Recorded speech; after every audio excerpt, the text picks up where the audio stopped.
All right, so March Madness is almost here. It is. And you know what that means, right? It's bracket time. Brackets. Time for those expert picks, those Cinderella stories, and all those upsets, those glorious upsets. Well, we've got something really interesting to dive into today. Okay.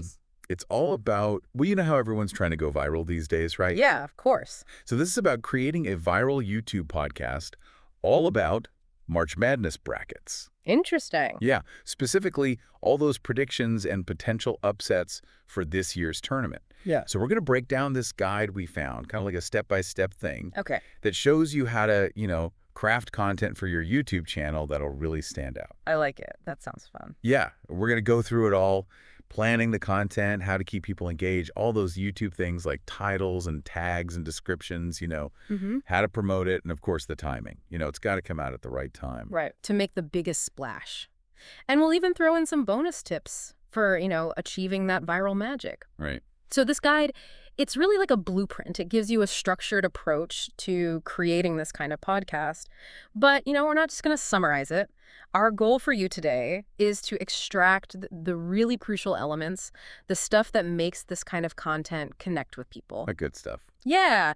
And we really want you to walk away with some aha moments that you can take and use for your own content, whatever you're creating. I like it. It could be anything. Right. Exactly. So even if you're not planning on, being the next big March Madness bracket guru, this deep dive should still have something for you. Love it. So the guide kicks things off with content planning. Okay. That's like the foundation, It says. And it emphasizes the importance of, well, it basically says your content needs to be informative, entertaining, and shareable. Okay, so you got to inform people, you got to keep them entertained, and they have to want to share it. Right, exactly. I mean, you could have the most amazing bracket predictions in the world. You could. But if nobody knows about it or it's like super boring, what's the point, right? Yeah. So the guide really stresses this combo of informative, entertaining, and shareable as the key to getting people to actually watch your stuff during all the March Madness craziness. Because there's a ton of noise out there. So much. There's a ton. Yeah, and it's not just about being right. It's about keeping people engaged and making it easy for them to share with their friends. Mm-hmm. Okay, so speaking of grabbing people's attention, let's talk about titles. The guide gives some examples. Yeah. Okay. Like March Madness 2025, bracket predictions, Cinderella stories, and biggest upsets. Or Bracketology breakdown. Who will shock the world in March Madness 2025? I like it. Catchy. So what do you think makes these titles so effective? Well, I think they hit you with the excitement of March Madness right away. Oh. You've got those keywords in there like March Madness 2025 and bracket predictions, so people can actually find your podcast. For the algorithms? Exactly. But then you've also got those phrases like Cinderella stories, biggest upsets, shock the world.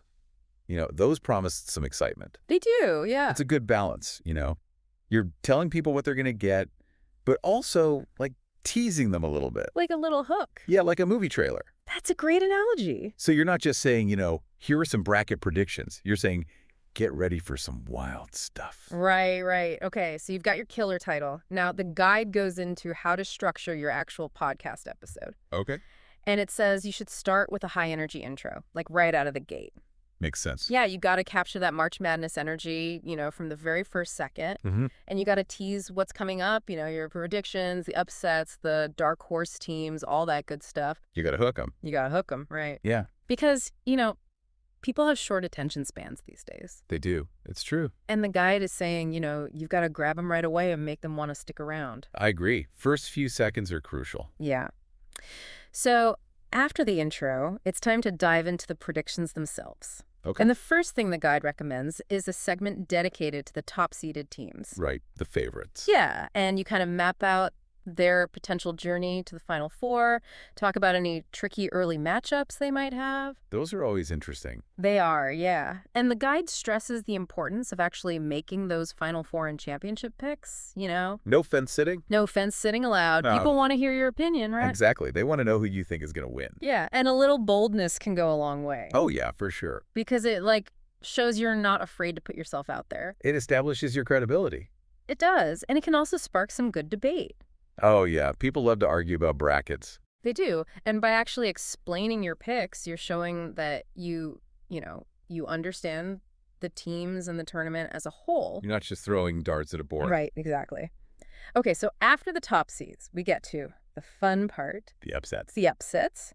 The guide recommends a whole section dedicated to identifying potential Cinderella teams, those lower seeds that could pull off a surprise. It's everyone's favorite part of the tournament. Oh, for sure. The upsets. So like a classic 12 seed beating a 5 seed. It happens all the time. It does. And the guide even suggests drawing parallels to famous upsets from the past, which I think is a really cool way to add some historical context. Oh, definitely. People love that stuff. They do. And of course, you got to pinpoint the higher seeds that look vulnerable. Yeah, that's crucial. Because everyone wants to know who to avoid on their bracket, right? Yeah, absolutely. So this section is all about digging into team stats, recent performance, even historical trends in similar matchups. So it's like data-driven guesswork. Pretty much, yeah. But it's about, providing informed speculation, not just random guesses. You got to be informed. Exactly. And it's not just about the numbers. It's about the stories, the narratives. Yeah, the Cinderellas, the heartbreakers. Right. And, talking about historical upsets, it kind of taps into that collective memory of those iconic March Madness moments. Oh, totally. Those are the moments everyone remembers. Yeah, and when you can connect your predictions to those moments, it makes it way more engaging for the audience. For sure. It brings it to life. Okay, so we've covered the favorites. We've talked about the potential upsets. Now the guide moves on to what it calls dark horse teams. Interesting. Okay. Yeah, these are the teams that, they're not getting a ton of national attention. They're flying under the radar. Exactly. But they have the talent and the, maybe the right matchups to make a deep run in the tournament. I like it. So you're looking for those hidden gems. Exactly. And the guide emphasizes the importance of highlighting specific players who could be X factors for these teams. Oh, that's a good point. Yeah, because it gives people, specific players to watch. And it makes it more personal. It does, yeah. It's not just about the team as a whole. It's about the individuals who could make a difference. Right. The players with the potential to break out. Exactly. Okay, so we've got our predictions. We've talked about upsets and dark horses.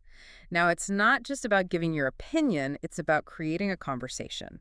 Okay. And the guide has a whole section on engaging with your audience. Engagement is so important these days. Oh, absolutely.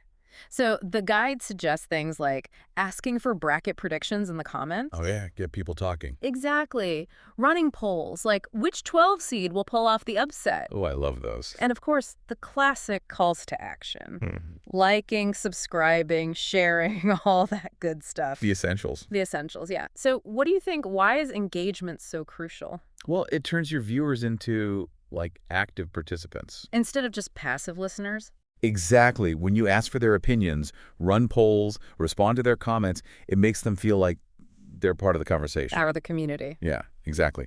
And those calls to action, even though they seem basic, they're what helps your channel grow and reach more people. Right. They're the fuel. They are. Okay, so now for the end of each episode, the guide recommends wrapping things up with a clear recap of the key points. Summarize everything. Yeah, and then you tease what's coming next, maybe a breakdown of the Sweet 16 and Elite 8 matchups once the tournament gets going. Keep them coming back for more. Exactly. And of course, another call to action at the end. Always. Always. So what do you think about that structure, that recap and teaser approach? I like it. It's very structured, very clear. It's like a roadmap for you and your viewers. And it keeps things moving. It does, yeah. It keeps the momentum going. Okay, so you've got your content plan, you've got your engagement strategy. Now let's talk about how to make sure people actually see your podcast. Right, because you can have the best content in the world. But if nobody sees it... It's all for nothing. Right, exactly. So the guide gets into some really smart ideas for making your podcast visually engaging. Because, it's YouTube, right? Visuals are key. They are. So things like incorporating dynamic visuals. Okay, like what? Well, you could actually show the brackets filling out, maybe use some game highlights. Oh, yeah, that'd be cool. Right, because instead of just talking about upsets, you can actually show them happening. And that's way more compelling, right? For sure. Visuals make a huge difference. They do. And then the guide talks about energy. It says you got to bring high energy and genuine enthusiasm to your delivery. Makes sense. You got to be excited about it. Exactly.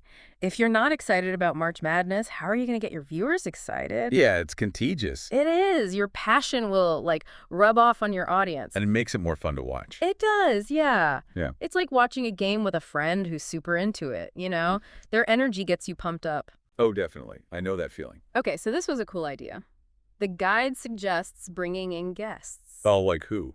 Well, it could be a basketball analyst, a former player, even just like a diehard fan with strong opinions. Oh, I see. To get different perspective. Yeah, and to add some credibility to your podcast. Makes sense. And it keeps things fresh, you know, having different voices in the mix. Definitely. All right, and this one kind of surprised me, but it makes sense for reaching a wider audience, especially a younger audience. The guide recommends weaving in trending memes and humor from past tournaments. Oh, that's interesting. I didn't think of that. Right.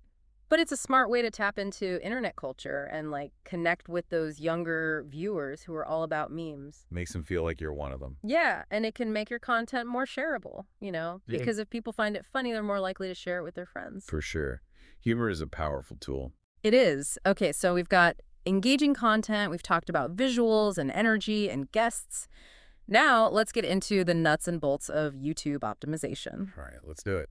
So the guide emphasizes the importance of a bold, eye-catching thumbnail. You know, the image that people see before they click on your video. Right, that's the first impression. It is, and it needs to grab their attention. The guide gives examples like bracket busters or upset alert. Yeah, those are good. Short and punchy. Exactly, and they use strong, attention-grabbing text, so people stop scrolling. They work, for sure. Yeah. I've clicked on those before. Me too. Okay, so after the thumbnail, we've got the title and description, and the guide says those need to be packed with relevant keywords like March Madness 2025, bracket predictions, biggest upsets. Right, got to think about the algorithm. You do, yeah. And it's not just about the algorithm, it's also about helping people find your content when they're actually searching for it. Yeah, it's got to be relevant to what people are looking for. Exactly. Okay, and then there are tags. The guide recommends using tags like March Madness, NCAA tournament, bracketology, college basketball. So you're basically telling YouTube what your video's about. Right, you're giving them more context so they can categorize your content and suggest it to the right people. That's like extra information. It is. Yeah, okay. Okay, and finally, a really simple but often overlooked tip. Using timestamps in your video description. Timestamps? Yeah, those little markers that show where different sections of your video start. Oh, okay, yeah, I've seen those. So if someone wants to skip to, your final 4 picks, they can just click on the timestamp in the description. That's helpful. It is. It makes it way easier for people to find what they're looking for. Okay, so you've created this amazing, optimized podcast. It's ready to go. Now, how do you actually get it out there? Right. How do you get people to see it? That's what we're going to talk about next. The guide has some great promotion strategies, and the first one is all about social media. It suggests sharing engaging clips and, key insights from your podcast on platforms like TikTok, Instagram, Twitter, Facebook. All the usual suspects. Exactly. And you use trending hashtags like hashtag March Madness, hashtag Bracketology, hashtag Final Four. So people can find you. Right. And you're basically using social media as a megaphone to get your podcast in front of a wider audience. And it's free, which is always good. That's true, yeah. Okay, another important strategy is collaboration. The guide recommends teaming up with other sports creators or influencers for cross-promotion. Oh, yeah, that makes sense. So, you're basically tapping into their existing audience and exposing your podcast to a whole new group of people. It's like a partnership. Yeah, exactly. And then, it's not enough to just post and walk away. The guide emphasizes the importance of engaging with your fans. Oh, absolutely. You got to keep them involved. Yeah, so responding to comments, running polls on social media, encouraging viewers to share their own brackets. It builds a community. It does, yeah, and it shows that you're actually listening to your audience and you value their input. Mm-hmm. It's important. It is. Okay, and then the guide reminds us that if you have an email list, that's like a direct line to your most loyal fans. Oh, true. You can just send them the link. Yeah, you can send them a link to your latest episode and they won't miss it. Perfect. Okay, so now for the timing. Timing is crucial. It is, especially for something like March Madness. Oh, absolutely. The guide emphasizes the importance of launching your podcast before the tournament actually starts. Yeah, before it's too late. Right. Ideally right around Selection Sunday, when everyone's getting excited and filling out their brackets. You got to strike while the iron is hot. Exactly. Because if you wait too long, you're going to miss out on that initial surge of interest. Makes sense. But it's not just a one-time thing. The guide also recommends creating follow-up content throughout the tournament. Oh, I see. So you keep it going. Yeah, you react to those inevitable upsets, Mm. provide updated analysis as teams advance, keep things fresh and relevant. Yeah, because things change so fast during March Madness. They do, and you want to be part of that conversation, keep your audience coming back for more. Mm-hmm. Okay, so we've covered a ton of ground here. We have. Now let's talk about those bonus tips, the things that can really help your podcast go viral. Okay, I'm intrigued. So one of the biggest tips is to make bold predictions, maybe even a little controversial, something that will get people talking. Oh, I like that. Stir things up a bit. Exactly. Like you could predict a one seed losing in the first round. People would go crazy. They would, right. And that's the point. You want to spark debate. You want to create buzz. You want people to share your content and talk about it. Even if they disagree with you. Exactly. Sometimes controversy is a good thing. It gets people engaged. It does. Okay, another great tip. Create contests where viewers can submit their brackets for a chance to win prizes. Oh, that's fun. Right. Everyone loves a little competition, and it's a great way to increase engagement and get people involved. And you can promote it on social media. Absolutely. And then this ties back into the power of social media. Take those key moments from your longer podcast episodes, the most impactful or shareable parts, and repurpose them into short-form videos for platforms like TikTok, Instagram Reels, YouTube Shorts. Oh, that's smart. It is, right, because then you're reaching a whole new audience with those bite-sized clips, and if they like what they see, they can click through to your full podcast episode. So you're leveraging different platforms. Exactly. Okay, so we've covered a lot in this deep dive, and I think even if you're not planning on creating a March Madness podcast, you can see how these principles apply to any kind of content creation, right? Yeah, for sure. So meticulous content planning, deep audience engagement, smart platform optimization, strategic promotion, understanding those timely trends. Those are the keys. They're the foundation for making any kind of content connect with people. It's all about connecting. It is. Mm. So even if you're not going to be a bracketology expert, these are valuable takeaways. Oh, definitely. This stuff applies to anything. All right, let's wrap things up. So we went through this guide on how to create a viral YouTube podcast all about March Madness brackets. And the key takeaways are: plan engaging content with a clear structure, optimize everything for YouTube, promote strategically, and stay on top of those trends. Sounds good. But at the end of the day, it all comes down to creating content that resonates with your audience, something that sparks conversation and provides value, whether it's information, entertainment, or a little bit of both. Yeah, I have something special. It does, yeah. And if you focus on those core principles, you'll dramatically increase your chances of making a real impact with your content. Well said. So here's a final thought for you to consider. Think about how the idea of trying to predict those uncertain events, like we've been doing with March Madness, relates to other areas of your life, maybe your work, your personal goals, whatever it might be. How can you apply those principles of analyzing probabilities, looking for key indicators, considering different perspectives to those other areas? It's not just about filling out a perfect bracket. It's about how we approach uncertainty and try to make sense of what might happen next. That's a good takeaway. Right. So think about that. And until our next deep dive, keep those minds engaged. Keep exploring. Keep exploring. Good. See you next time. See ya.